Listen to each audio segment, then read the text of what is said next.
संक्रमण के चलते जान चली गई। वहीं कोरोना महामारी की दूसरी लहर में देश के सबसे ज्यादा प्रभावित राज्य महाराष्ट्र में अब हालात सुधरने लगे हैं। महानगर मुंबई में भी रोजाना कोरोना के मामलों में कमी देखने को मिल रही है। इस बीच मुंबई में कोरोना संक्रमण कम होने के बाद अब बॉलीवुड को भी अनलॉक करने की मांग उठ रही है। दूसरी ओर कर्नाटक में कोरोना के बढ़ते मामलों को देखते हुए सरकार ने लॉकडाउन को 14 जून तक के लिए बढ़ा दिया है। इस दौरान राज्य में कड़ी पाबंदी रहेगी। खास बात यह है कि कोरोना वायरस के मामले में देश की राजधानी दिल्ली में हाल के दिनों में तेजी से हालात सुधरे हैं, लेकिन दिल्ली से सटे एनसीआर के शहर नोएडा में हालात और भी ज्यादा बेहतर नजर आ रहे हैं। नोएडा में कोरोना की वजह से पिछले 2 दिन से किसी की मृत्यु नहीं हुई और केस भी काफी कम दर्ज किए जा रहे हैं। नोएडा में कोरोना वायरस के आंकड़ों की बात करें तो उनमें भी काफी कमी दर्ज की जा रही है। उत्तर प्रदेश के स्वास्थ्य विभाग के अनुसार 68 नए मामले दर्ज किए गए थे और अभी भी कई जो ऐसे मामले हैं वो घटते हुए दिखाई दे रहे हैं। आज आई रिपोर्ट में टेस्टिंग का आंकड़ा ज्यादा रहा है और इसी वजह से नए केस भी ज्यादा हैं। नोएडा में अब कोरोना वायरस के 843 ही एक्टिव मामले बचे हैं। तो ये कुछ जगहों के हाल हमने आप तक पहुंचाए। आज इसी मसले पर हम चर्चा करेंगे कि आखिर देश में कम होते मामलों के बीच तमाम राज्य सरकारों का आगे का क्या कुछ प्लान है।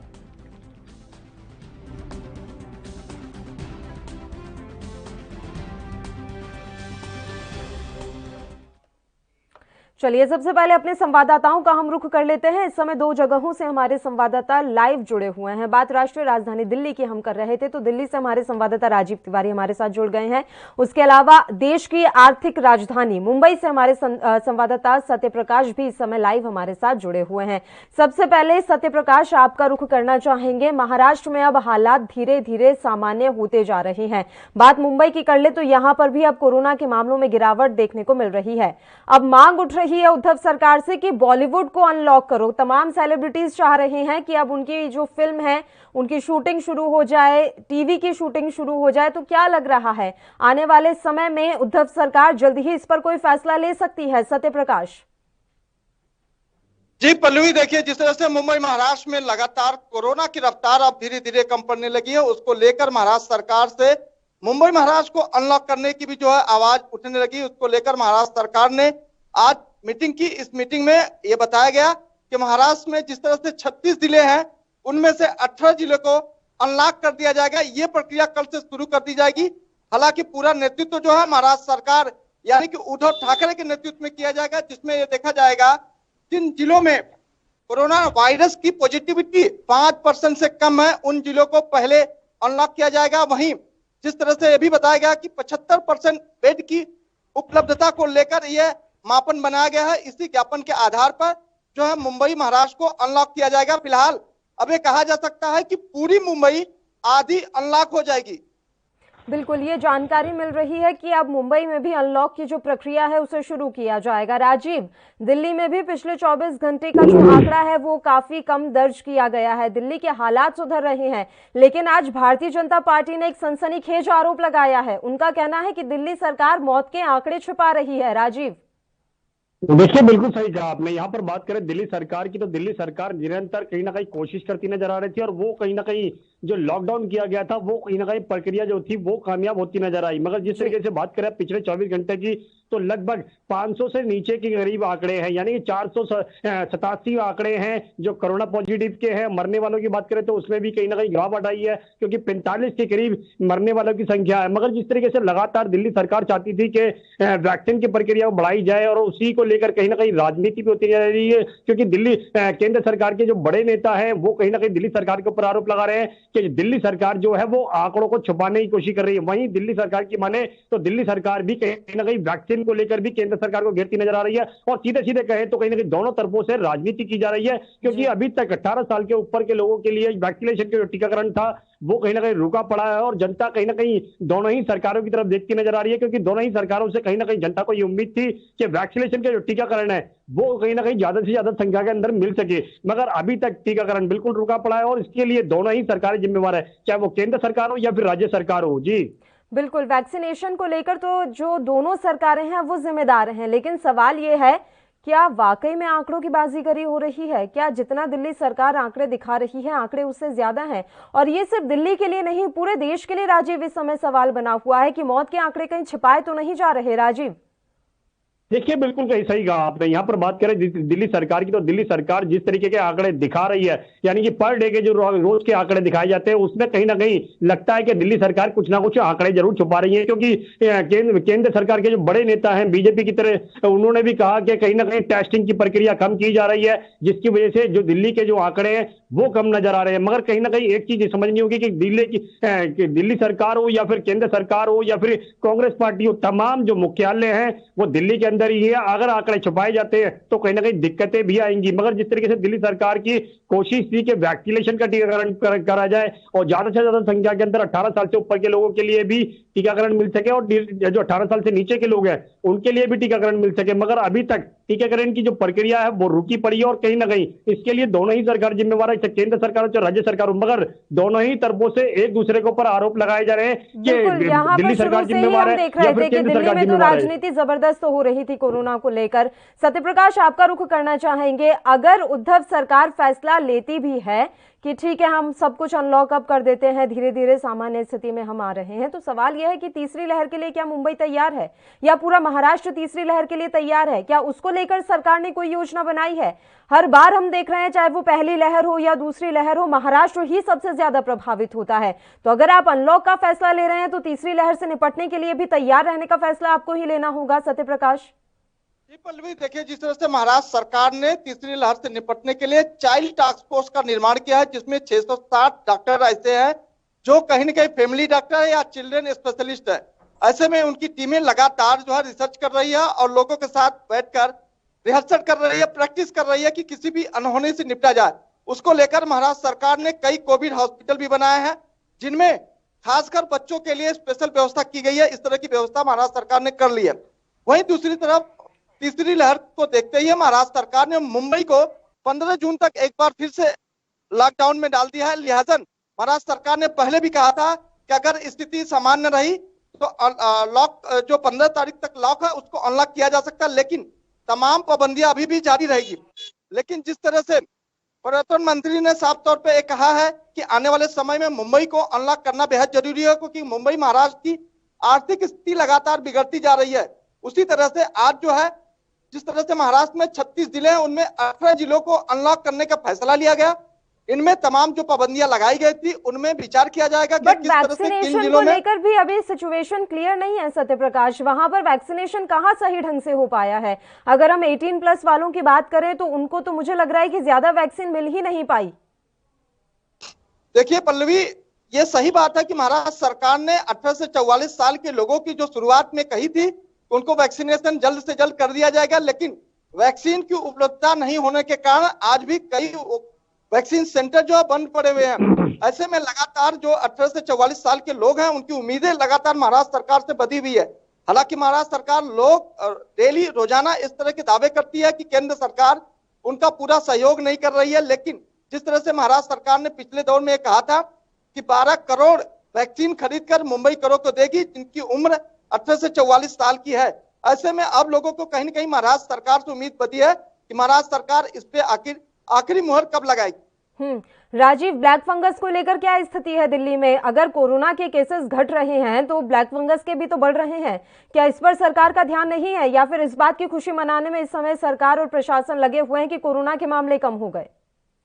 देखिए, बिल्कुल सही कहा आपने। यहाँ पर एक चीज और समझनी होगी, जिस तरीके से कोरोना के जो आंकड़े हैं वो भी जरूर घटे और कहीं ना कहीं दिल्ली सरकार इसको कहीं ना कहीं कामयाबी भी मान रही है, मगर दूसरी तरफ जो ब्लैक फंगस के जो मरीजों की संख्या बढ़ रही है, यानी कि दिल्ली के अंदर भी अभी भी 1000 से ज्यादा के आंकड़े हैं ब्लैक फंगस के, तो कहीं ना कहीं स्थिति बिल्कुल बिगड़ी हुई है। मगर दिल्ली सरकार कहीं ना कहीं सिर्फ कोरोना की तरफ देख रही है, न कि ब्लैक फंगस की तरफ। मगर जिस तरीके से लगातार कहीं ना कहीं कोरोना के आंकड़ों में गिरावट आई है, उससे साफ जाहिर है कहीं स्थिति जरूर संभली है। मगर बात करें जिस तरीके से दूसरी लहर की तैयारी की, जो कहीं ना कहीं दिल्ली सरकार की तरफ से विफल देखने को मिली थी, क्योंकि जिस तरीके से अस्पतालों के बाहर जो हालात थे, ऑक्सीजन को लेकर लोग परेशान थे, दवाइयों को लेकर परेशान थे और दवाइयों के दुगने से तिगने दाम लिए जा रहे थे, वो कहीं ना कहीं चिंता का विषय जरूर था। मगर जिस तरीके से अब दिल्ली सरकार अपनी पीठ थपथपाने की कोशिश कर रही है, उससे साफ जाहिर है क्योंकि जो तीसरी लहर है या फिर उससे पहले जो ब्लैक फंगस की जो लहर चल रही है, वो कहीं ना कहीं दिल्ली सरकार उसके लिए तैयार होती नजर नहीं आ रही है और ना ही अस्पतालों के अंदर ऐसी कोई सुविधा नजर आ रही है जिससे कहीं ना कहीं ब्लैक फंगस के मरीजों को जल्दी से जल्दी रोका जा सके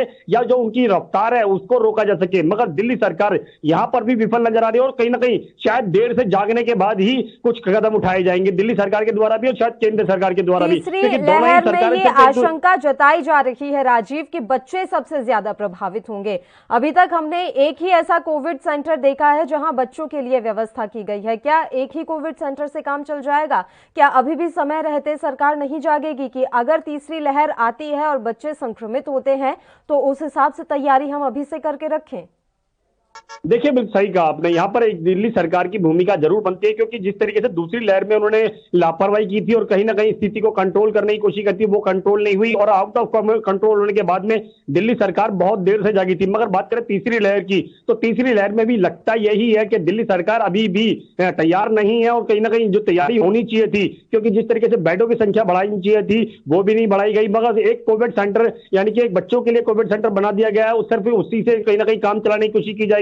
मगर ये कहीं ना कहीं दिल्ली सरकार की गलतफहमी है। अगर कोरोना के आंकड़े बढ़ते हैं तो कहीं ना कहीं तीसरी लहर जो होगी वो कहीं ना कहीं घातक बताई जा रही है और कहीं ना कहीं बच्चों के लिए भी। मगर जिस तरीके से दिल्ली सरकार की जो रणनीति होनी चाहिए थी, अस्पतालों के अंदर लगातार बेडों की संख्या बढ़ानी चाहिए थी, वेंटिलेटर बेड बढ़ाने चाहिए थे, ऑक्सीजन बेड बढ़ाने चाहिए थे, मगर कहीं ना कहीं अभी भी उसके लिए कहीं ना कहीं दिल्ली सरकार तैयार होती नजर नहीं आ रही है। सिर्फ वैक्सीन को लेकर सिर्फ राजनीति की जा रही है। जी बिल्कुल सत्यप्रकाश, हमने हमेशा से देखा कि महाराष्ट्र में जब भी लॉकडाउन लागू रहा तो भी लोगों ने उसे ज्यादा गंभीरता से लिया नहीं। ज्यादातर जो मार्केट रहे वो भीड़ में ही रहे, भीड़ दिखाई दी उनमें, और अभी भी हालात ऐसे ही नजर आ रहे हैं। कुछ ऐसे इलाके हैं जहां पर हर वक्त ही भीड़ रहती है, तो लापरवाही कहीं भारी तो नहीं पड़ जाएगी? फिर से हम वही तस्वीरें तो नहीं देखने लगेंगे? या अनलॉक की जो प्रक्रिया है वो जल्द तो शुरू नहीं की जा रही हालातों को देखते हुए?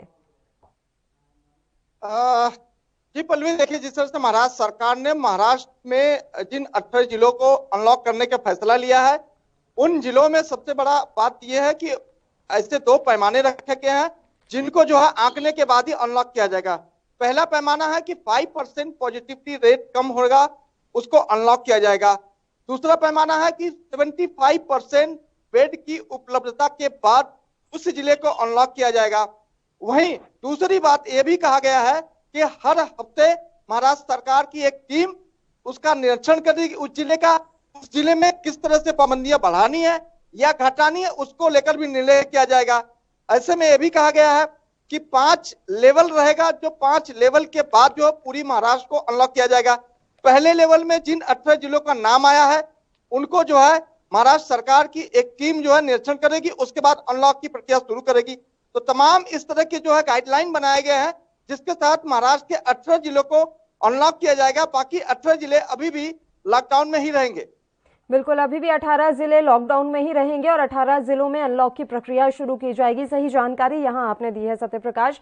जिन जिलों को अनलॉक किया जाएगा, क्या वहां पर पूरी तरीके से सारे प्रतिबंध हटा दिए जाएंगे या कुछ पाबंदियां अभी भी जारी रहेंगी? जैसे मार्केट खुलने का समय निर्धारित रहेगा, उसके अलावा आप नाइट कर्फ्यू को लेकर क्या स्थिति रहेगी? और मास्क का तो खैर है ही कि वो तो अभी अनिवार्य ही रहेगा। तो अगर हम नाइट कर्फ्यू और मार्केट के खुलने की बात करें, कितने प्रतिशत कर्मचारी जो है ऑफिस में जा सकेंगे? क्या निजी कंपनियां खुल सकेंगी? इन तमाम चीजों को लेकर अभी कोई जानकारी मिल पाई है? जी पल्लवी, देखिए महाराष्ट्र सरकार ने कहा है कि जिस तरह से 1 जून से लेकर 15 जून तक मुंबई में लॉकडाउन लगाया गया, उस दौरान ये गाइडलाइन जारी की गई थी कि दुकानें जो है सुबह 7 बजे से लेकर दोपहर के 2 बजे तक खुली रहेंगी। लेकिन कल से जो अनलॉक की प्रक्रिया आई है उनमें दुकानें सुबह से लेकर शाम तक खुली रहेंगी, लेकिन उन्हीं दुकानों को खोलने का आदेश दिया जाएगा जो गाइडलाइन के तहत आता है। यानी कि किराने की दुकान हो या दवा की दुकान या मेडिकल स्टोर या फिर अन्य जरूरी चीजें हैं। यानी कि एक साफ तौर पे कहा जा सकता है कि मॉल थिएटर को छोड़कर बाकी सारी चीजें खुले रहेगी। मॉल थिएटर में भी गाइडलाइन जारी किया गया है कि 50% लोगों की उपलब्धता अनिवार्य है। ऐसे में सरकारी दफ्तर हो या गैर सरकारी दफ्तर हो, उनमें सिर्फ 50% लोग ही जा सकते हैं। इस तरह की गाइडलाइन महाराष्ट्र सरकार ने बनाई है। लेकिन यह भी कहा जा रहा है कि देर रात महाराष्ट्र सरकार की एक और एसओपी आने वाली है, जिनमें बताया जाएगा कि किन परिस्थितियों में किन किन दुकानों को खोला जाएगा, बाकी किन दुकानों को बंद रखा जाएगा। राजीव, एक जानकारी मिल रही है कि दिल्ली एनसीआर के बारे में हम बात करें तो नोएडा की स्थिति दिल्ली से ज्यादा बेहतर है। वहां पर स्थितियां बहुत अच्छी हो गई हैं और ये भी जानकारी मिल रही है कि पिछले 2 से 3 दिनों में वहां कोई भी मृत्यु दर्ज नहीं की गई। देखिए बिल्कुल यहाँ पर एक चीज गौर करने वाली बात होगी, जिस तरीके से नोएडा की जानकारी जो मिल पा रही है कि नोएडा के अंदर वहां पर एक भी मौत नहीं हुई है और कहीं ना कहीं जो स्थिति जो है वो कहीं ना कहीं कंट्रोल होती नजर आ रही है। मगर दिल्ली सरकार के अंदर कहीं ना कहीं जनता की तरफ से भी लापरवाही देखने को मिल रही है और सरकारों की तरफ से भी, चाहे वो दिल्ली सरकार हो या केंद्र सरकार हो। मगर कहीं ना कहीं नोएडा की बात करें तो नोएडा के अंदर जरूर केंद्र सरकार की तरफ से जो सख्ती करी गई है या फिर यूपी सरकार की तरफ से जो सख्ती करी गई है वो कहीं ना कहीं कारगर होती नजर आ रही है और कहीं ना कहीं खासतौर पर जनता भी वहां पर जागरूक है। मगर यहाँ पर दिल्ली की बात करें तो दिल्ली के अंदर अभी तक जनता जितनी सतर्क थी और वो कहीं ना कहीं आगे भी चलनी चाहिए थी और कहीं ना कहीं स्थिति को कंट्रोल करना चाहिए था। मगर जिस तरीके से अनलॉक की जब प्रक्रिया स्टार्ट की गई तो यानी कि सीधे सीधे कहें कंस्ट्रक्शन का काम खोला गया, फैक्ट्री वर्क खोली गई, तो उसकी आड़ में कहीं ना कहीं लोग बाग इतने ज्यादा बाहर निकल चुके हैं कि कंट्रोल नहीं हो पा रहा और कहीं ना कहीं एक दूसरे से संपर्क करने लगे हैं। मगर जिस तरीके से आंकड़े जरा बिगड़ते नजर आ रहे थे वो जरूर कम होते नजर आ रहे हैं। मगर दिल्ली सरकार जिस तरीके से कोशिश कर रही है कि उन लोगों का कहना है कि जिस तरीके से हम चाहते थे कि मई के महीने में या जून के महीने के अंदर वैक्सीनेशन का टीकाकरण जो वो कंप्लीट होना चाहिए था, मगर अभी तक 18+ वालों के लिए अभी वैक्सीन नहीं है और ना ही बच्चों के लिए जो उम्मीद कैसे कहा जा रहा है कि बच्चों के लिए घातक है तीसरी लहर, मगर उसके लिए भी अभी तक दिल्ली सरकार बिल्कुल भी तैयार नहीं है। और यहां तक कि जो ब्लैक फंगस है वो कहीं ना कहीं अलग से पैर पसारता नजर आ रहा है। तो कहीं ना कहीं दिल्ली सरकार की बिल्कुल रणनीति यहां पर विफल नजर आ रही है और शायद लगता है कि जब कोरोना के आंकड़े जब हाथ से निकल जाती हैं तो दिल्ली सरकार का एक ही रोना होता है कि केंद्र ने हमारी मदद नहीं की और ये सारी चीजें केंद्र के अंडर आती हैं। अभी भी वक्त है, अगर तीसरी लहर के लिए और ब्लैक फंगस के लिए दिल्ली सरकार अभी से तैयारी कर ले तो आने वाला समय बेहतर ही रहेगा। शुक्रिया राजीव, आप हमारे साथ जुड़े तमाम जानकारी देने के लिए। सत्यप्रकाश, आपका रुख करना चाहेंगे, अगर प्रवासी मजदूरों की हम बात करें तो उनको लेकर क्या स्थिति है? मुंबई में ऐसे बहुत से लोग रहते हैं जो दूसरे राज्यों से आते हैं और यहां आकर अपनी रोजी रोटी और अपना गुजारा चलाते हैं, उनको लेकर क्या जानकारी मिल रही है? क्या उनकी वापसी अब होने लगी है या सरकार के द्वारा, राज्य सरकार के द्वारा ऐसे लोगों को कोई मदद पहुंचाई जा रही है? जी पल्लवी, देखिए जिस तरह से महाराष्ट्र सरकार ने ये प्रतिबंध लगाए थे कि प्रवासी मजदूर ज्यादा से ज्यादा बाहर न जाए, ऐसे में देखा जा रहा है कि प्रवासी मजदूर अब कहीं कहीं मुंबई का रुख कर रहे हैं क्योंकि मुंबई अनलॉक की तरफ बढ़ रही है। वही दूसरी तरफ महाराष्ट्र सरकार ने ट्रेनों को आवाजाही जो लगातार जारी रखा रेलवे की मदद से।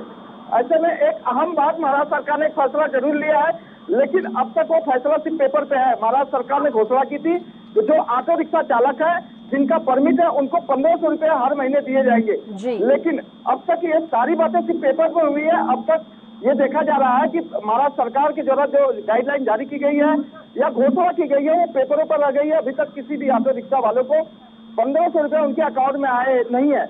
ऐसे में लगातार लोगों को उम्मीद थी कि महाराष्ट्र सरकार जो प्रवासी मजदूर है उनके लिए कुछ करेगी, लेकिन अब तक महाराष्ट्र सरकार की तरफ से इस तरह की कोई घोषणा नहीं की गई जिसकी वजह से प्रवासी मजदूरों को राहत मिले या उनकी मदद हो जाए। होटल इंडस्ट्री की हम बात कर लें, कई लोग बाहर से घूमने आते थे, अब उनकी आवाजाही पर भी कहीं ना कहीं प्रतिबंध लग ही गया है। लोग अपनी सुरक्षा की वजह से खुद ही बाहर नहीं निकल रहे, तो इस इंडस्ट्री को कितना नुकसान हुआ है, चाहे वो होटल इंडस्ट्री हो या फिर पर्यटन विभाग? देखिए पल्लवी, मुंबई जो है देश की आर्थिक राजधानी है। यहाँ लोग जीविकोपार्जन यानी कि पैसे कमाने के लिए, अपने सपनों को सजाने के लिए मुंबई में आते हैं।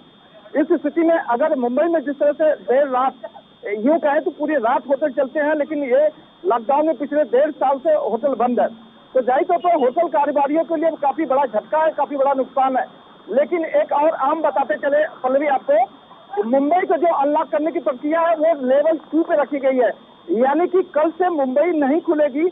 मुंबई को लेवल 2 में रखा गया है। लेवल 2 उसलिए बनाया गया है कि मुंबई में जब पॉजिटिविटी रेट 10% होगी या बेड की उपलब्धता 60% होगी तब जाके मुंबई को अनलॉक किया जाएगा, यानी कि अभी भी मुंबई अनलॉक में ही रहेगी। जी बिल्कुल, अभी मुंबई अनलॉक नहीं होगी, मुंबई में अभी प्रतिबंध जो है वो जारी रहेंगे। शुक्रिया सत्यप्रकाश, तमाम जानकारी देने के लिए आप हमारे साथ जुड़े। एक छोटे से ब्रेक के लिए बुलेटिन में रुक रहे हैं, आप देखते रहिए ANB न्यूज।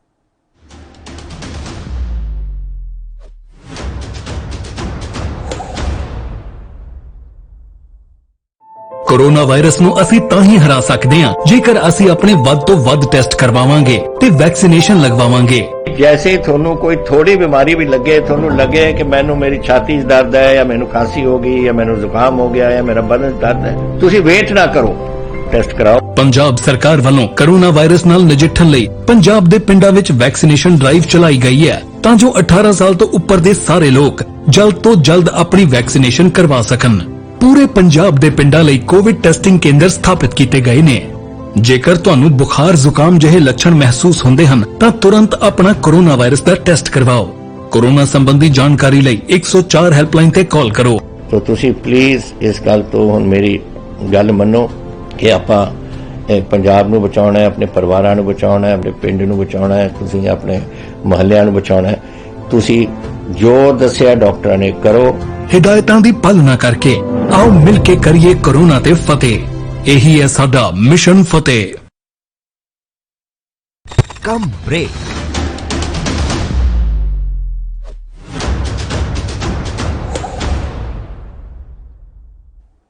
ब्रेक के बाद एक बार फिर से आप सभी का स्वागत है। आज राष्ट्र धर्म में हम अनलॉक की प्रक्रिया के बारे में बात कर रहे हैं, साथ ही ये समझने की कोशिश कर रहे हैं कि जिस तरीके से देश में अब कोरोना के मामलों में गिरावट देखी जा रही है, क्या राज्य सरकारें कोई लापरवाही तो नहीं बरत रही? क्या जो लोग हैं वो तो लापरवाह नहीं हो रहे? क्योंकि अगर मामले कम हो रहे हैं इसका मतलब ये नहीं कि कोरोना चला गया है। और लगातार वैज्ञानिकों की तरफ से ये दावा किया जा रहा है कि अगले 6 से 8 महीने में कोरोना की तीसरी लहर अटैक करेगी। तो उसको लेकर तमाम राज्य सरकारें क्या कुछ प्रबंध कर रही हैं?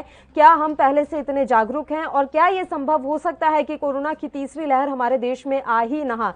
अगर हम पूरी तरीके से जागरूक रहेंगे, सरकारें जागरूक रहेंगी, तमाम नियम कायदों को हम मानते रहेंगे, तो ये भी हो सकता है कि कोरोना की तीसरी लहर हमें ना झेलनी पड़े। इन सब के बीच में जो लॉकडाउन पूरे राज्य में कहीं ना कहीं लागू था, चाहे वो राज्य सरकारों ने ही अपने हिसाब से प्रतिबंध लगाए हों, इस लॉकडाउन से आर्थिक नुकसान देश को काफी झेलना पड़ा है। लगातार 2 साल ऐसा हो गया है कि हम लॉकडाउन में हैं और इस 2 सालों में काफी कुछ बदल गया है। अर्थव्यवस्था पूरी तरह से चरमरा गई है। कई ऐसी इंडस्ट्री हैं जो इस समय पूरी तरह से बर्बादी की कगार पर खड़ी हुई हैं, तो वो मांग भी कर रही हैं सरकारों से, अपनी अपनी राज्य सरकारों से वो मांग कर रही हैं कि हमें फिर से अपना व्यवसाय चलाने की अनुमति दी जाए ताकि हम जीविकोपार्जन कर सकें, देश की अर्थव्यवस्था को हम फिर से मजबूत कर सकें। इस बीच जानकारी ये भी मिल रही है कि कई जगहों से ऐसी भीड़ वाली तस्वीरें सामने आ रही हैं। अभी जो आप तस्वीर देख रहे हैं ये विदिशा से है। यहाँ एक मंदिर में कार्यक्रम आयोजित किया गया जहाँ काफी सैकड़ों की संख्या में लोगों की भीड़ उमड़ पड़ी। ना तो किसी के चेहरे पर मास्क था और सोशल डिस्टेंसिंग का तो नामो निशान ही नहीं था। उधर कर्नाटक सरकार ने अभी अपने राज्य के हालातों को देखते हुए समीक्षा करते हुए 14 जून तक की पाबंदी फिर से बढ़ा दी है। चर्चा करेंगे इस मसले पर। एक छोटे से ब्रेक के लिए यहां रुक रहे हैं, फौरन हाजिर होंगे।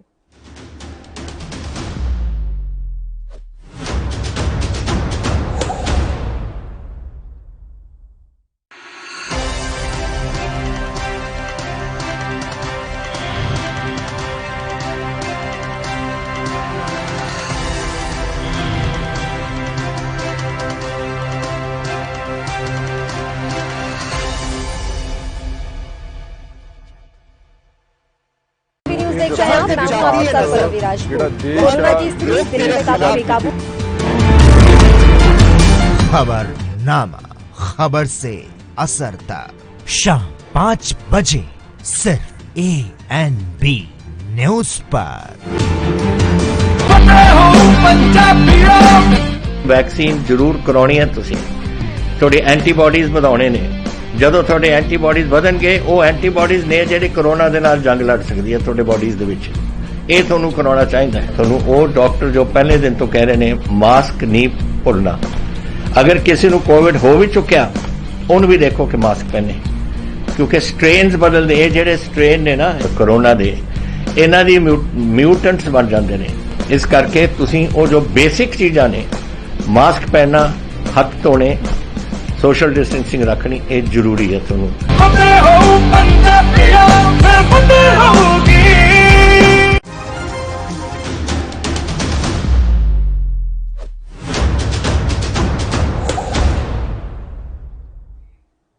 ब्रेक के बाद एक बार फिर से आप सभी का स्वागत है। इस समय दो और संवाददाता हमारे साथ लाइव जुड़ गए हैं। उत्तर प्रदेश से गौरव इस समय हमारे साथ जुड़े हुए हैं, वहीं गणेश तिवारी इंदौर से। सबसे पहले गौरव, आपके पास ही यहाँ हम आना चाहेंगे।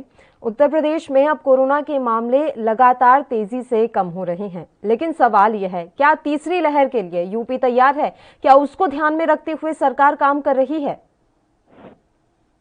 देखिए पल्लवी, शीर्ष स्तर पर आपको बता दें कि जिस तरीके से कोविड-19 का मरीजों की संख्या में काफी इजाफा, लेकिन उत्तर प्रदेश की योगी सरकार ने जिस तरीके से अपना काम किया है वो काफी प्रशंसनीय है और देखा जा रहा है कि अब कोरोना के केसेस में काफी कमी आ रही है, जिसके साथ अब लॉकडाउन भी यहाँ पर हटा दिया गया है। लेकिन कुछ तरीके से पाबंदियां भी लगाई गई हैं कि रोस्टर के हिसाब से किस तरीके से बाजारों को खोला जाएगा। लेकिन जहाँ पर 600 से अधिक केस है वहाँ अभी भी लॉकडाउन की प्रक्रिया जारी है। लेकिन जिस तरीके से अगर देखा जाए, अब जो तीसरा आने वाला स्टेप है उस पे पूरा प्रशासन और मुख्यमंत्री पूरी तरीके से अपना काम करने में जुटे हैं। जैसे कि देखा गया कि दूसरी जो लहर थी वो काफी जो है कहीं वेंटिलेटर की किल्लत बनी रहती थी तो कहीं ऑक्सीजन की किल्लत, लेकिन जो ये समस्याएं थी उसको पूरी तरीके से दूर किया गया है और लोगों को बार बार ये निर्देश दिया जा रहा है कि लॉकडाउन बेशक ही हटा दिया गया है, कुछ ढील दे दी गई है, लेकिन लोग अभी भी कोरोना से सचेत रहे। लेकिन इसका जो आने वाला तीसरा स्टेप है काफी भयानक होगा पल्लवी। बिल्कुल गणेश, एमपी के क्या हालात हैं? यहाँ तो हम रोजाना नई नई तस्वीरें देखते हैं। विदिशा से हमने तस्वीर देखी कि कैसे एक मंदिर में एक आयोजन हुआ और जमकर भीड़ उमड़ पड़ी। रोजाना ऐसी कोई ना कोई तस्वीर एमपी से सामने आ जाती है। इस बीच जूनियर डॉक्टर्स का सामूहिक इस्तीफा, ये भी सरकार के लिए सिरदर्दी बना हुआ है और वो लगातार जिस तरीके से हड़ताल पर बैठे हुए थे बिना किसी सोशल डिस्टेंसिंग के, वो भी सवालिया निशान खड़ा करता है। तो एमपी सरकार कर क्या रही है? क्या लॉकडाउन का पालन सख्ती से करवाने में प्रशासन सक्षम नहीं है? अगर कोरोना की दूसरी लहर में कई अनियमितताएं मध्य प्रदेश सरकार की उजागर हुई है, चाहे वो बेड को लेकर हो। गणेश, आपका पूरा जवाब हम लेंगे। गणेश, आपका पूरा जवाब हम लेंगे। बस एक छोटे से ब्रेक के लिए हमें यहाँ राष्ट्रधर्म में रुकना है, फौरन हाजिर होंगे।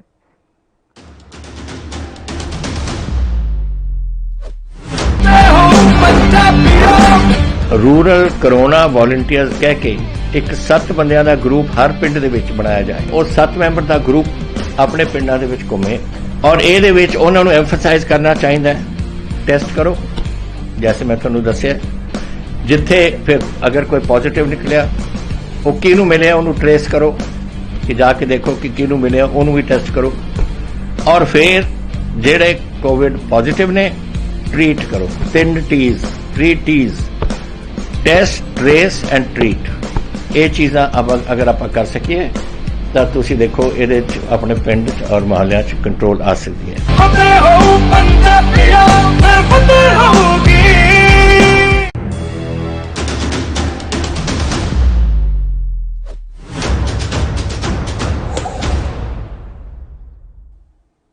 ब्रेक के बाद एक बार फिर से आप सभी का स्वागत है। दोनों संवाददाता लगातार हमारे साथ जुड़े हुए हैं। बताइए गणेश, अब आपका पूरा जवाब हम चाहेंगे। निश्चित तौर पर देखिए पल्लवी, आपने सही सवाल किया है कि लगातार कोरोना का उल्लंघन हो या सियासत हो, मध्य प्रदेश में काफी तेज दोनों ही नजर आए हैं।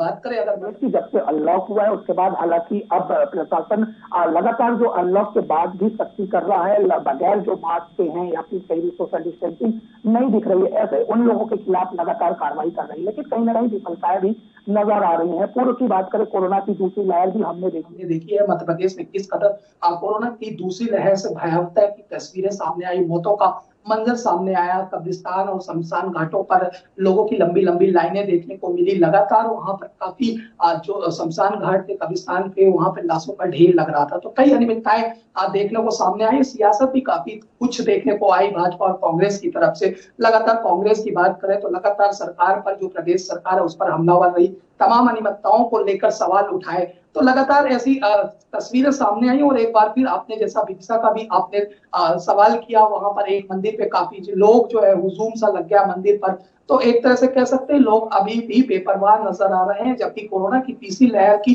पहले से ही तमाम जो विशेषज्ञ है, तमाम जो सरकार है, स्वास्थ्य विभाग है, लगातार लोगों को सचेत करती रही कि अभी भी कोरोना की तीसरी लहर है। हालांकि अगर सरकार की विशेषताओं की बात करें कि तीसरी लहर को लेकर किस कदर सरकार प्रयासरत है या सरकार की तरफ से क्या तैयारियां की गई, तो हालांकि दूसरी लहर की विफलताओं और तमाम मीडिया के माध्यम से जो सरकार की अनियमितताएं उजागर हुई हैं, कमियां उजागर हुई हैं, जो व्यवस्थाओं को सरकार करने में लापरवाह नजर आई, या फिर उन व्यवस्थाओं को नहीं कर पाई, वो कमियों को तमाम अब देखते हुए सरकार हालांकि तीसरी लहर को लेकर जरूर सचेत है पूरी तरह से, और तमाम बिल्कुल हम भी यही उम्मीद करते हैं कि तीसरी लहर के लिए सरकारें अभी से सचेत रहें, नहीं तो और भी ज्यादा हम तबाही यहाँ पर देखेंगे। मैं आप दोनों का ही अब धन्यवाद यहाँ करना चाहूंगी, आपने तमाम जानकारी दी हमें। तो आपको बता दें कि कोरोना को लेकर तमाम राज्य सरकारें सचेत हैं, लेकिन लापरवाही भी हो रही है। तो डर इसी बात का है कि आने वाले समय में लापरवाही कहीं भारी ना पड़ जाए। एक और छोटे से ब्रेक के लिए हम यहाँ रुक रहे हैं, फौरन हाजिर होंगे।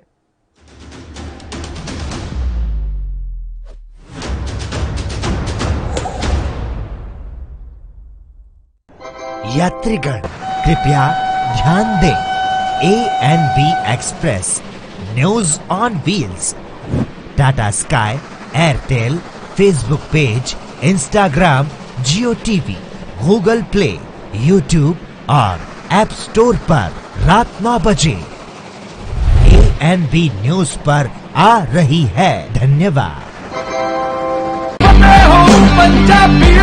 फतेह किट ਦਿੱਤੇ ਨੇ ਕਿ ਤੁਹਾਨੂੰ ਕਿਤੇ ਜਾਣ ਦੀ ਲੋੜ ਨਹੀਂ। ਅਗਰ ਤੁਸੀਂ ਪੋਜ਼ਿਟਿਵ ਹੋ, ਸਟੇਜ 1 ਦੇ ਵਿੱਚ ਹੋ, ਲੈਵਲ 1 ਦੇ ਵਿੱਚ ਹੋ, ਆਪਣੇ ਘਰ ਜਾਓ, ਫਤਿਹ ਕਿਟ ਤੁਹਾਨੂੰ ਮਿਲ ਜੂਗਾ। ਬਿਮਾਰੀ ਦਾ ਕੀ ਦਵਾਈ ਲੈਣੀ ਹੈ, कैसे ਲੈਣੀ ਹੈ, ਸਾਰਾ ਕਾਗਜ਼ ਵਿੱਚ ਹੈ। ਕੋਈ ਬੰਦਾ ਆਊਗਾ ਜਿਹੜਾ ਤੁਹਾਨੂੰ ਦੇਊਗਾ ਔਰ ਉਹ ਸਮਝਾਊਗਾ ਵੀ ਤੁਹਾਨੂੰ, ਉਹ ਤੁਸੀਂ ਲਓ।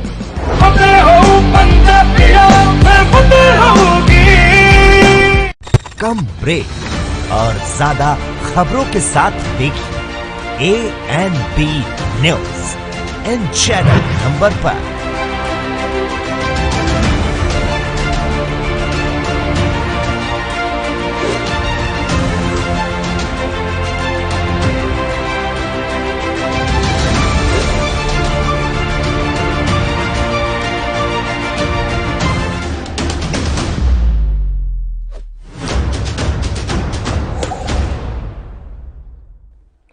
ब्रेक के बाद एक बार फिर से आप सभी का स्वागत है। कोरोना की स्थितियों को लेकर हम लगातार चर्चा कर रहे हैं। इस बीच अनलॉक की प्रक्रिया कई राज्यों में शुरू हो गई है। तो सवाल यह है कि कहीं अनलॉक की प्रक्रिया के दौरान हम किसी तरह की लापरवाही तो नहीं बरत रहे? क्या अनलॉक की हमने शुरुआत जल्दी तो नहीं कर दी? ये तमाम तरह के सवाल इस समय बरकरार हैं और देखना यही रहेगा कि जो राज्य सरकारें हैं वो पुरानी गलतियों से क्या कुछ सबक लेती हैं।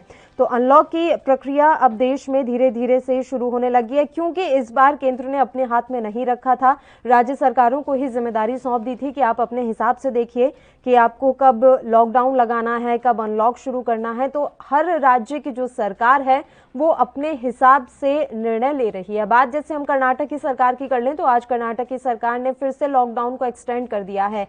यहां पर अब 14 जून तक के लिए लॉकडाउन बढ़ाया गया है और पाबंदियां पूरी तरीके से कड़ी ही रहेंगी। जिस तरह से पहले पाबंदियां, प्रतिबंध लागू किए गए थे कर्नाटक में, वो अब भी जारी रहेंगे। बात मध्य प्रदेश की करें तो यहां पर भी अब अनलॉक की प्रक्रिया को शुरू कर दिया गया है। तो कई ऐसे राज्य हैं जहां अनलॉक शुरू होने लगा है, लेकिन इस बीच हम लापरवाही ना बरतें, ये देखना बेहद ही अहम है। किसी तरह की लापरवाही हमारे लिए खतरनाक साबित हो सकती है। भारत में कोरोना वायरस की दूसरी लहर की रफ्तार अब धीरे धीरे थमने लगी है। भारत में एक दिन में कोविड-19 के 1,34,154 नए मामले आने से अब जो कुल मामलों की संख्या है वो 2,84,41,986 पर पहुंच गई है। बिहार की बात करें तो यहां पर कोरोना वायरस संक्रमण के कारण पिछले 24 घंटे के दौरान 46 और मरीजों की मौत हो गई। यहां पर भी अब हालात जो है सामान्य होते हुए नजर आ रहे हैं। उत्तराखंड में पिछले 24 घंटे में कोरोना के कारण 30 मरीजों की मौत हो गई है। वहीं 1003 नए मामले यहां पर दर्ज किए गए हैं। उत्तराखंड की ये जानकारी हम आप तक पहुंचा रहे हैं। हालांकि उत्तराखंड में ब्लैक फंगस अब तेजी से अपने पांव पसार रहा है। ब्लैक फंगस से पीड़ित 7 मरीजों की भी पिछले 24 घंटे में उत्तराखंड में मौत हुई है। स्वास्थ्य विभाग द्वारा जो बुलेटिन जारी किया गया है उसमें यह जानकारी निकलकर सामने आई है। प्रदेश में ब्लैक फंगस या म्यूकरमाइकोसिस के 7 और मामले सामने आए, जबकि 7 मरीजों ने दम तोड़ दिया। तो ये चिंता की बात है। ये देखना रहेगा उत्तराखंड की सरकार को कि किस तरीके से आप ब्लैक फंगस के इन मामलों को कंट्रोल में लेकर आते हैं। और लॉकडाउन पिछले 2 सालों से हम देख रहे हैं इसी तरीके से जारी रहा है। बीच में रुक रुक कर भले ही स्थितियां थोड़ी सामान्य हुई, लेकिन ज्यादा दिन के लिए हम अनलॉक नहीं रहे। तो ऐसे में अर्थव्यवस्था काफी ज्यादा चरमरा गई है। भारत के सर्विस सेक्टर पर कोरोना वायरस की दूसरी लहर की मार के नतीजे अब साफ तौर पर दिखने लगे हैं। 8 महीने बाद भारत के सर्विस PMI में गिरावट गिरावट देखने को मिली है। मई में भारत का सर्विस बिजनेस एक्टिविटी इंडेक्स 46.4 रहा है, जो कि काफी कम है। हम देख रहे हैं कि जीडीपी जो है वो भी एकदम नेगेटिव होती जा रही है। जीडीपी के आंकड़े भी चौंकाने और यहाँ चिंता बढ़ाने वाले हैं।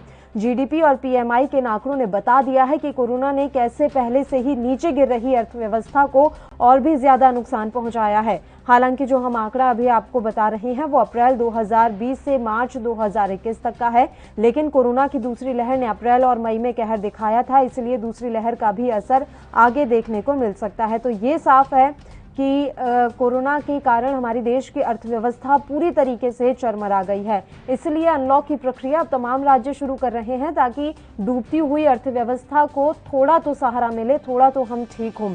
कोरोना वायरस के मामलों में गिरावट के साथ ही झारखंड में भी कोरोना पाबंदियों में अब थोड़ी ढील दी गई है।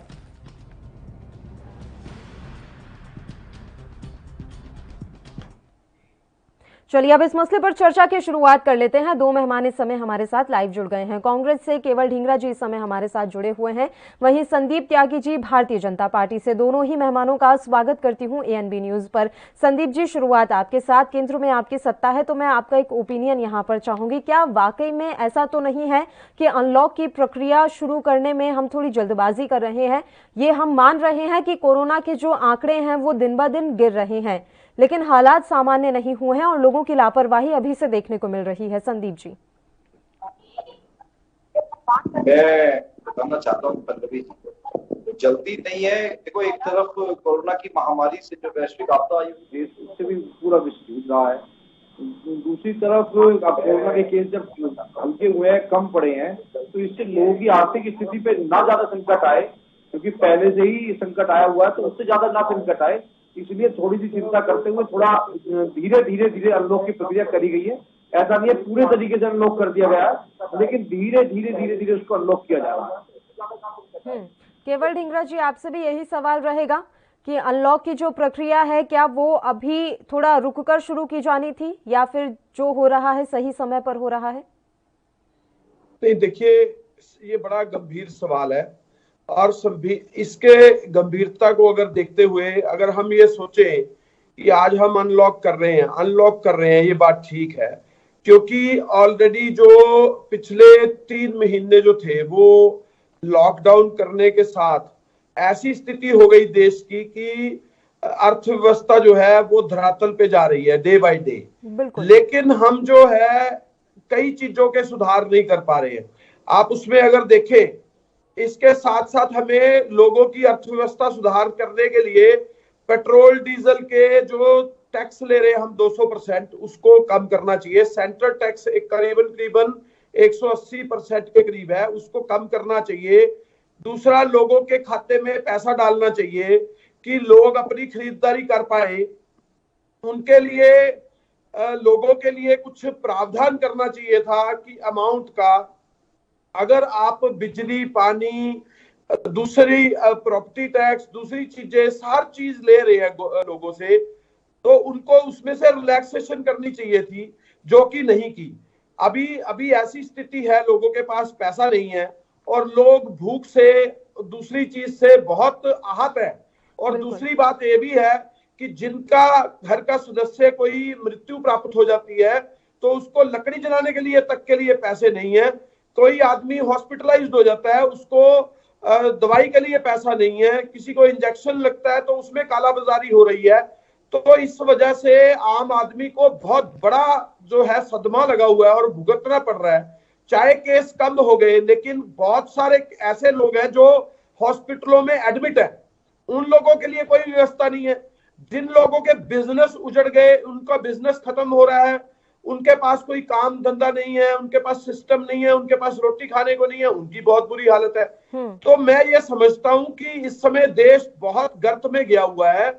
फौरी तौर पे ये व्यवस्था करनी चाहिए कि जो दुकानदार या जो दूसरे लोग हैं उनको तो कम से कम बिजली, पानी और दूसरी चीजों में रियायतें देनी चाहिए। सर, एक चीज मैं यहाँ पर आपको बता रही हूँ, मैंने कल ही एक स्टोरी सर पढ़ी थी कि कर्नाटक का एक ऐसा शख्स जो 300 किलोमीटर जो है साइकिल चलाकर गया क्योंकि उसके बेटे की दवाई खत्म हो गई थी।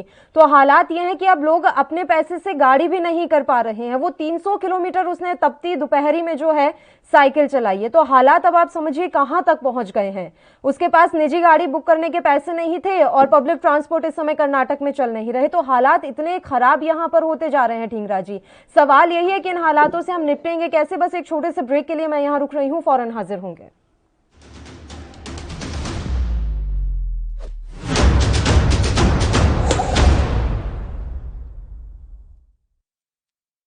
कोरोना वायरस ਨੂੰ ਅਸੀਂ ਤਾਂ ਹੀ ਹਰਾ ਸਕਦੇ ਹਾਂ ਜੇਕਰ ਅਸੀਂ ਆਪਣੇ ਵੱਧ ਤੋਂ ਵੱਧ ਟੈਸਟ ਕਰਵਾਵਾਂਗੇ ਤੇ ਵੈਕਸੀਨੇਸ਼ਨ ਲਗਵਾਵਾਂਗੇ। जैसे ही थोनू कोई थोड़ी बीमारी भी लगे, थोनू लगे कि मैनू मेरी छाती च दर्द है या मैनू खांसी हो गई या मैनू जुकाम हो गया या मेरा बदन दर्द है, तुसी वेट ना करो, टेस्ट कराओ। ਪੰਜਾਬ ਸਰਕਾਰ ਵੱਲੋਂ ਕੋਰੋਨਾ ਵਾਇਰਸ ਨਾਲ ਨਜਿੱਠਣ ਲਈ ਪੰਜਾਬ ਦੇ ਪਿੰਡਾਂ ਵਿੱਚ ਵੈਕਸੀਨੇਸ਼ਨ ਡਰਾਈਵ ਚਲਾਈ ਗਈ ਹੈ ਤਾਂ ਜੋ 18 ਸਾਲ ਤੋਂ ਉੱਪਰ ਦੇ ਸਾਰੇ ਲੋਕ ਜਲਦ ਤੋਂ ਜਲਦ ਆਪਣੀ ਵੈਕਸੀਨੇਸ਼ਨ ਕਰਵਾ ਸਕਣ। ਪੂਰੇ ਪੰਜਾਬ ਦੇ ਪਿੰਡਾਂ ਲਈ ਕੋਵਿਡ ਟੈਸਟਿੰਗ ਕੇਂਦਰ ਸਥਾਪਿਤ ਕੀਤੇ ਗਏ ਨੇ। ਜੇਕਰ ਤੁਹਾਨੂੰ ਬੁਖਾਰ ਜ਼ੁਕਾਮ ਜਿਹੇ ਲੱਛਣ ਮਹਿਸੂਸ ਹੁੰਦੇ ਹਨ ਤਾਂ ਤੁਰੰਤ ਆਪਣਾ ਕੋਰੋਨਾ ਵਾਇਰਸ ਦਾ ਟੈਸਟ ਕਰਵਾਓ। ਕੋਰੋਨਾ ਸੰਬੰਧੀ ਜਾਣਕਾਰੀ ਲਈ 104 ਹੈਲਪਲਾਈਨ ਤੇ ਕਾਲ ਕਰੋ। तो तुसी प्लीज इस गल तो हुण मेरी गल मनो कि आपां पंजाब नूं बचाउणा है, अपने परिवारां नूं बचाउणा है, अपने पिंड नूं बचाउणा है, तुसी अपने महल्लिਆਂ नूं बचाउणा है। तुसी जो दस्सिया डॉक्टरां ने करो। हिदायतां दी पालना करके आओ मिल के करिए कोरोना ते फतेह। यही है साडा मिशन फतेह।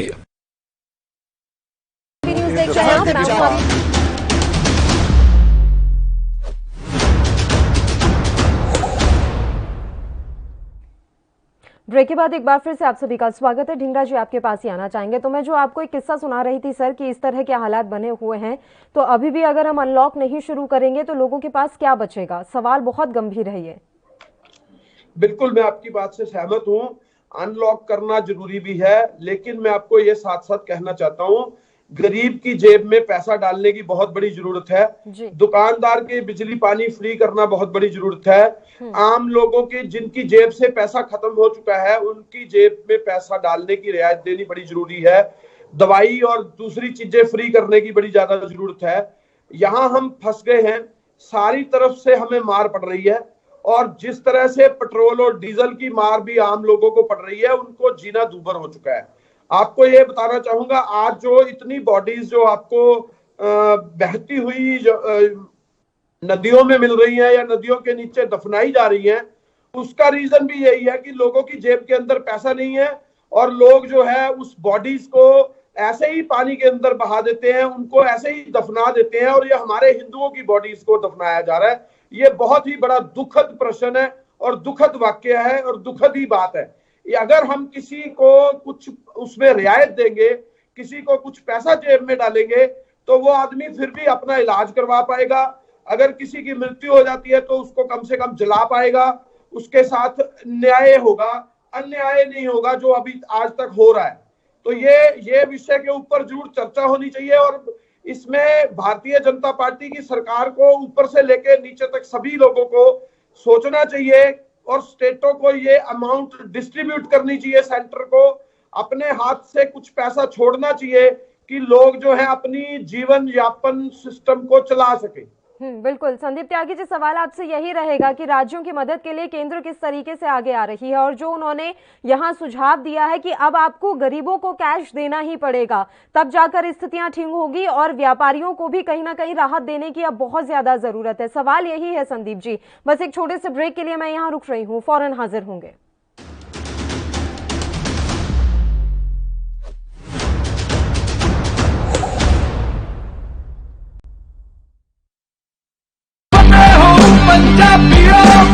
वैक्सीन जरूर करवानी है। तुसीं थोड़ी एंटीबॉडीज ਵਧਾਉਣੇ ਨੇ। ਜਦੋਂ ਤੁਹਾਡੇ ਐਂਟੀਬॉडीज ਵਧਣਗੇ ਉਹ ਐਂਟੀਬॉडीज ਨੇ ਜਿਹੜੀ ਕੋਰੋਨਾ ਦੇ ਨਾਲ ਜੰਗ ਲੜ ਸਕਦੀ ਹੈ ਤੁਹਾਡੇ ਬॉडीज ਦੇ ਵਿੱਚ। ਇਹ ਤੁਹਾਨੂੰ ਕਰਾਉਣਾ ਚਾਹੀਦਾ ਹੈ। ਤੁਹਾਨੂੰ ਉਹ ਡਾਕਟਰ ਜੋ ਪਹਿਲੇ ਦਿਨ ਤੋਂ ਕਹਿ ਰਹੇ ਨੇ ਮਾਸਕ ਨਹੀਂ ਭੁੱਲਣਾ। ਅਗਰ ਕਿਸੇ ਨੂੰ ਕੋਵਿਡ ਹੋ ਵੀ ਚੁੱਕਿਆ ਉਹਨੂੰ ਵੀ ਦੇਖੋ ਕਿ ਮਾਸਕ ਪਹਿਨੇ ਕਿਉਂਕਿ ਸਟ੍ਰੇਨਸ ਬਦਲਦੇ। ਇਹ ਜਿਹੜੇ ਸਟ੍ਰੇਨ ਨੇ ਨਾ ਕੋਰੋਨਾ ਦੇ ਇਹਨਾਂ ਦੀ ਮਿਊਟੈਂਟਸ ਬਣ ਜਾਂਦੇ ਨੇ।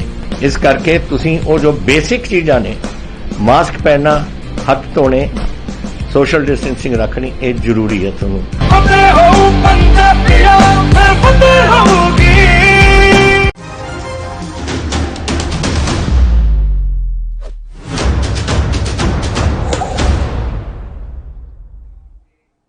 ब्रेक के बाद एक बार फिर से आप सभी का स्वागत है। राष्ट्र धर्म में आज हम बात कर रहे हैं कि कोरोना के कारण किस तरीके से हमारी अर्थव्यवस्था पूरी तरह से चरमरा गई है। जीडीपी लगातार माइनस में जा रही है, जो कि चिंता का विषय बना हुआ है। इन हालातों को देखते हुए अब राज्य सरकारें अनलॉक की प्रक्रिया धीरे धीरे शुरू कर रही हैं। इस बीच केवल ढींगरा जी और संदीप त्यागी जी भी हमारे साथ दोनों लगातार मेहमान जुड़े हुए हैं और केवल ढींगरा जी ने एक बहुत ही अच्छा सुझाव दिया कि अब गरीबों तक आपको कैश पहुंचाना ही पड़ेगा, तब जाकर इन लोगों को राहत मिल पाएगी। इसके अलावा जो व्यापारी वर्ग है उनको राहत देने के लिए बिजली जैसी जो उनको काफी टैक्स चुकाने पड़ते हैं, बिजली का बिल काफी ज्यादा भरना पड़ता है, तो इन चीजों को अब माफ करना होगा, तब जाकर हम स्थितियों को सुधार पाएंगे। हालांकि ये सुझाव भारतीय जनता पार्टी किस तरीके से लेती है ये तो देखने वाली बात है, और इसका जवाब मैं संदीप त्यागी जी से ही लूंगी कि वो इस सुझाव को किस तरीके से देख रहे हैं और क्या वाकई में इस सुझाव को वो मानेंगे, और अगर मानेंगे तो उनकी आने वाले समय में क्या कुछ योजना रहेगी। संदीप त्यागी जी आपसे जवाब लेंगे। एक और छोटे से ब्रेक के लिए हमें यहाँ रुकना है, फौरन हाजिर होंगे।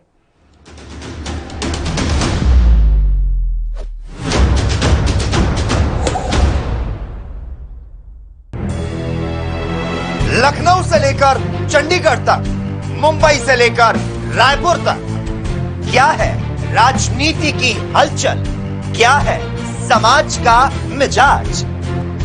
राजधानी लाइव, हमारी नजर, आपका फैसला, हर रोज सुबह 8 बजे सिर्फ ANB न्यूज पर।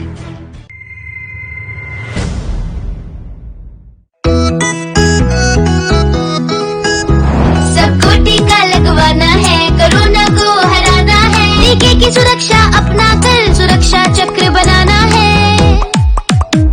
18 साल की उम्र हो, युवा हो या बुजुर्ग हो, एक पल भी सोचे बिना ये मौका नहीं गंवाना है। सबको टीका लगवाना है, कोरोना को हराना है। टीका लगने के बाद भी सुरक्षा को अपना कर भी मास्क फिर भी लगाना है, 2 गज की दूरी निभाना है। सबको टीका लगवाना है, कोरोना को हराना है। और वैक्सीन लगाने में मुझे किसी तरह की कोई दिक्कत नहीं हुई है। गवर्नमेंट ने काफी अच्छी व्यवस्था की हुई है यहाँ पर, और मैं सबसे यही कहूंगा कि सभी को वैक्सीन लगवानी चाहिए, और उसमें कोई भी ऐसा दर्द या कोई ऐसी चिंता वाली विषय की बात नहीं है। मैंने टीका लगवाया है जीत का, आप भी लगवाइए। टीका ही दिलाएगा जीत, टीका जीत। आज मैंने कोरोना से जीतने के लिए टीका लगवाया, आप लोग भी लगवाएं, सुरक्षित रहें। मैंने लगाया है टीका जीत का, आप भी लगवाइए। चलो टीका लगवाएं, कोरोना को हराएं। निःशुल्क टीकाकरण अभियान में 18 वर्ष से अधिक उम्र वालों के लिए टीका लगवाकर सुरक्षा कवच बनाएं। comin.gov.in पर रजिस्ट्रेशन करवाएं। सूचना एवं जनसंपर्क विभाग उत्तर प्रदेश द्वारा जनहित में जारी।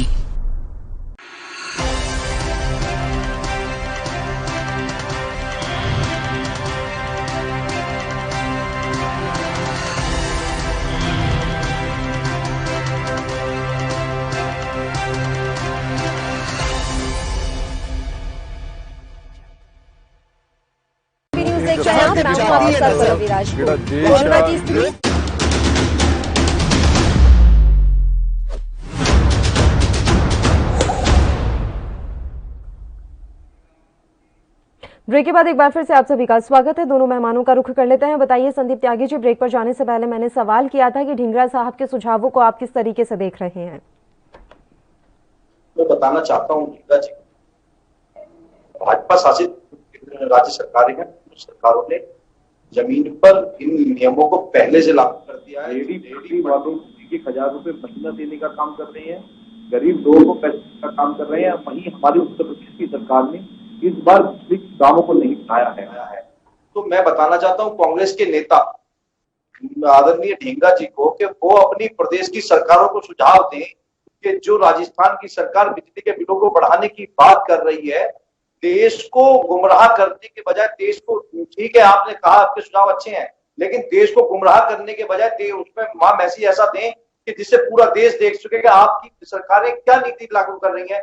आप सारा ढींगरा, सारी नियम और कानून जो है केंद्र की सरकारों को ना बताएं, केंद्र की सरकारों को, भाजपा की सरकारों को ना बताएं। ये नियम और कानून कांग्रेस शासित राज्यों को भी बताया जाए, जहां कांग्रेस की सरकार है उनको भी लागू करने के लिए कहा जाए कि वो भी अपने यहाँ कांग्रेस लागू करें।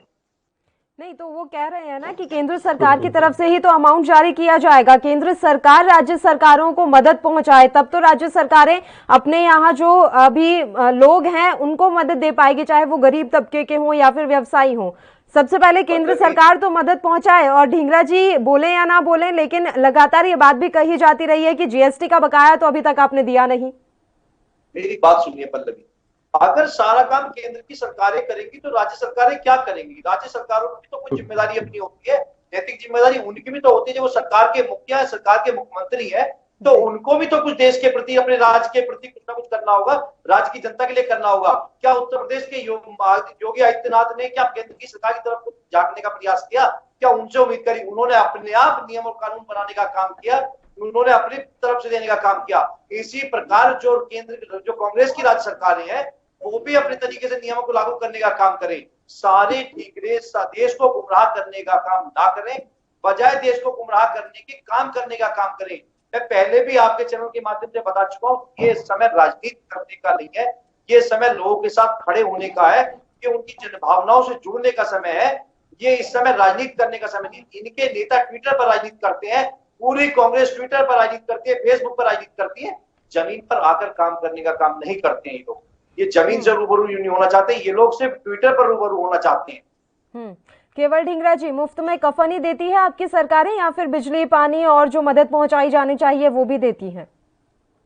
पल्लवी जी देखिए, एक तरफ तो त्यागी जी कहते हैं कि राजनीति नहीं करनी चाहिए, एक तरफ खुद ही राजनीति कर रहे हैं। कभी कहते हैं बीजेपी राज्य को ऐसे करना चाहिए, कांग्रेस के राज्यों को ऐसे करना चाहिए। तो राजनीति नहीं तो और क्या है? इनको ये समझना चाहिए कि सेंटर की सरकार ही स्टेट को फायदा दे सकती है। अगर सेंटर की सरकार पैसा नहीं दे सकती तो सेंटर की सरकार को जीएसटी लेने का कोई हक नहीं है, नंबर 1। नंबर 2, पेट्रोल के ऊपर जो इतना बड़ा 200% का 180% कांग्रेस सेंटर की सरकार टैक्स ले रही है, उनको कोई हक नहीं है। वो छोड़ दे सारा टैक्स और स्टेट को सीधा डायरेक्ट दे दे। ये तो दो तरफ की बात करते हैं ना। सारा टैक्स तो ले सेंटर और स्टेट को कहे कि तुम करो, चाहे वो बीजेपी की स्टेट है चाहे वो कांग्रेस की स्टेट है। पैसा तो किसी को डिस्पर्स नहीं कर रहे।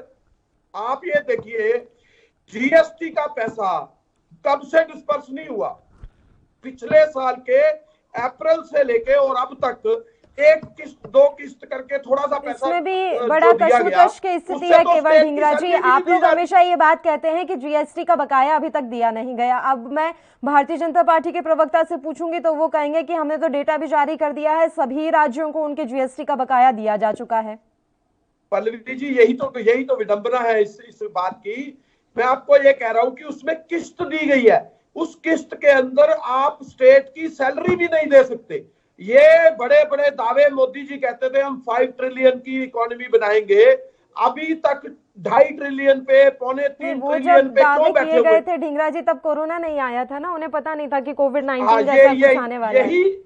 देखिए, यही बात तो मैं कहना चाह रहा हूँ। मैं राजनीति नहीं करना चाह रहा, इसीलिए तो मैं ये बात कह रहा हूँ कि स्टेट की जीएसटी जो सेंटर ने अदर टैक्स लगाए, आपको मालूम होगा सेंटर ने पेट्रोल डीजल के ऊपर 180% सेंटर का टैक्स और 20-22-25% स्टेट का टैक्स, वो सारा पैसा खुद ले रही है सेंटर, और उसके बाद वो डिवर्ट नहीं करती।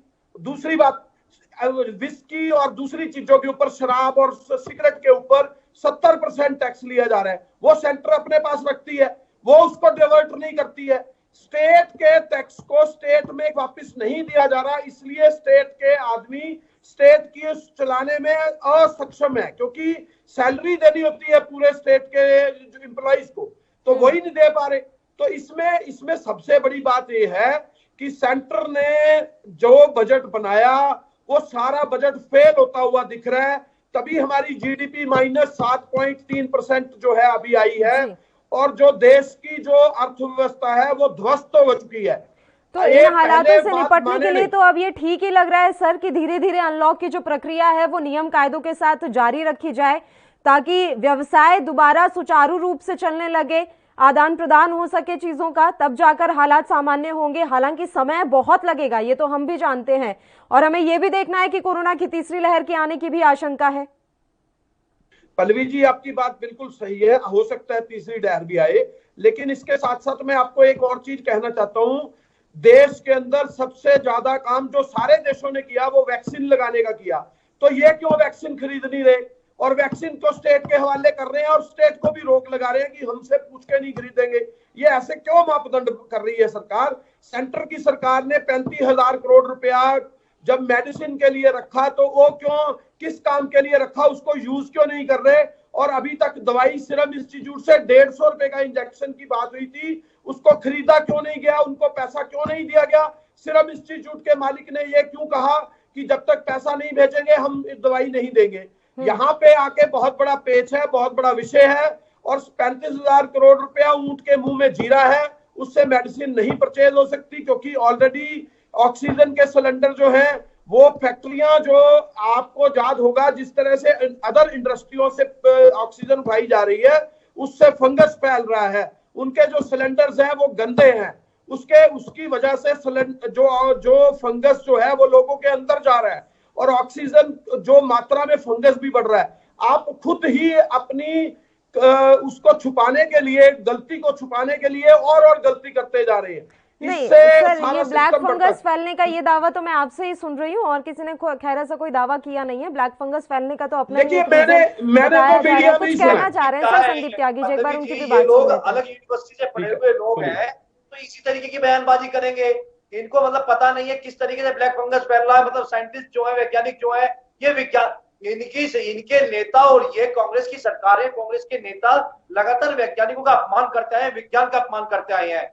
इन्होंने हमेशा विज्ञान का अपमान किया है कि इसी तरीके से देश को गुमराह करने का काम करते हैं। कैसे? कहना चाहता हूं ढींगरा जी, आप लोग इस तरीके से देश को गुमराह ना करें, ये सब आपके गुमराह होने का। गुमराह कैसे किया, ये बात तो ठीक है संदीप त्यागी जी, गुमराह कैसे किया? वैक्सीन को लेकर वो सवाल उठाते रहे, अब तो सुप्रीम कोर्ट ने भी आपसे वैक्सीन को लेकर सवाल पूछ लिया। और गलत क्या है? एक तो वैक्सीनेशन का काम ढंग से होता तो शायद हम सारे मार्केट्स को खोलने में अभी सक्षम होते, या हमारी जो आर्थिक गतिविधियां हैं उनको हम फिर से शुरू कर पाते, क्योंकि हमारे मन में भी एक सेटिस्फिकेशन होता कि लोग वैक्सीनेट हो गए हैं। वैक्सीनेट हम हो नहीं पाए हैं। 18 से 44 का तो अभी कुछ अता पता नहीं है। उस बीच में आप पर अलग अलग तरह के आरोप भी लग रहे हैं। अब तो सुप्रीम कोर्ट भी आपसे पूछ रही है कि बताइए तो सही, आपने वैक्सीन का किया क्या, आपकी नीति क्या रही इस पर? कैसे सवाल आपकी नीति पर ना खड़े हो संदीप त्यागी जी? नहीं, हमारी नीति बिल्कुल एकदम मतलब जो है खुली हुई है, हम कहीं भी छुपाव नहीं है हमारा। और हमारी, और आप वैक्सीन की बात करिए, वैक्सीन पूरे देश में उपलब्ध है और पूरे देश में वैक्सीन लगाई जा रही है, भरपूर मात्रा में वैक्सीन है। ये मैंने बताया देश को गुमराह करने का काम। आप बता दीजिए कितना पैसा डाइवर्ट किया मैं वैक्सीन वालों को? तो कर रहे हैं। आपने कितना पैसा दिया वैक्सीन खरीदने के लिए? राजस्थान का युवा अशोक गहलोत से पूछता है कि हमारी वैक्सीन कचरे में क्यों डाली गई, हमारी वैक्सीन कचरे में क्यों डाली गई? कितना पैसा दिया सीरम इंस्टीट्यूट को, कचरे में डाल कंपनियों को? बता दीजिए। वो आप राजस्थान के बारे में पूछ रहे हैं, लोग तो आपसे पूछते हैं कि हमारे बच्चों के वैक्सीन विदेश क्यों भेजती है, उस पर आपने तो जवाब नहीं दिया। अब आप उम्मीद कर रहे हैं कि केवल ढींगरा जी राजस्थान के परिप्रेक्ष्य में आपको जवाब दे दें, ये कैसे संभव है?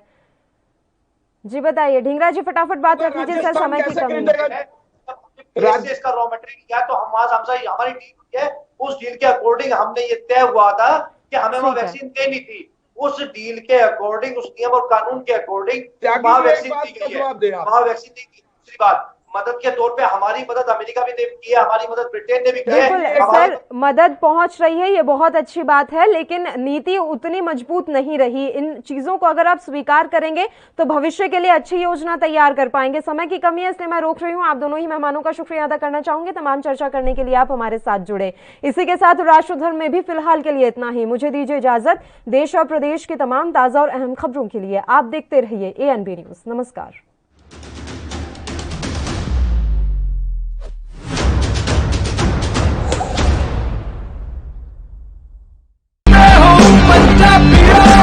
रूरल कोरोना वॉलंटियर्स कह के एक 7 ਬੰਦਿਆਂ ਦਾ ਗਰੁੱਪ ਹਰ ਪਿੰਡ ਦੇ ਵਿੱਚ ਬਣਾਇਆ ਜਾਏ। ਉਹ 7 ਮੈਂਬਰ ਦਾ ਗਰੁੱਪ ਆਪਣੇ ਪਿੰਡਾਂ ਦੇ ਵਿੱਚ ਘੁੰਮੇ ਔਰ ਇਹਦੇ ਵਿੱਚ ਉਹਨਾਂ ਨੂੰ ਐਮਫਸਾਈਜ਼ ਕਰਨਾ ਚਾਹੀਦਾ ਹੈ ਟੈਸਟ ਕਰੋ, जैसे मैं ਤੁਹਾਨੂੰ ਦੱਸਿਆ।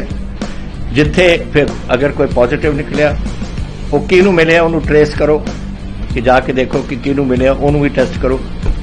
और फिर ਜਿਹੜੇ ਕੋविड पॉजिटिव ने ट्रीट करो। 3 T's, 3 T's, test, trace and treat. ये चीज़ां अगर आप कर सकीए तो तुसी देखो ये अपने पिंड और मोहल्ले कंट्रोल आ सकती है।